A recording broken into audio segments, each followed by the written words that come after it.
আসসালামু আলাইকুম বন্ধুরা।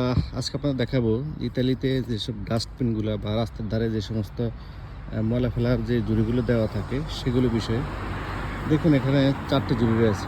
এখন অনেকে প্রশ্ন হতে পারে যে এখানে 4টি ঝুড়ি কেন? একটা ঝুড়ি দিলে তো আসলে সব ময়লা রাখা যেত। কিন্তু আসলে ইতালিতে এই সিস্টেমটা সম্পূর্ণ ভিন্ন। তাদের প্রতিটি আলাদা, আলাদা পণ্যের জন্য আলাদা, আলাদাভাবে ডাস্টবিন দেওয়া থাকে। যেমন এখানে দেওয়া আছে এটা ভেত্র। ভেত্র মানে এদেশে কাঁচকে ভেত্র বলা হয়। তো এখানে আসলে কাঠ জাতীয় জিনিসগুলো ফেলানো হয় এবং এটা রয়েছে কার্তা। কার্তা হলো এখানে কাগজকে কার্তা বলে।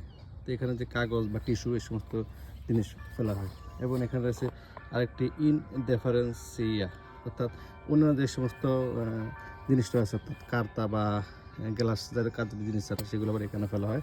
এবং এখানে আরেকটি রয়েছে প্লাস্টিক, অর্থাৎ প্লাস্টিক জাতীয় যে সমস্ত জিনিস আছে সেগুলো আপনার এখানে ফেলা হয়।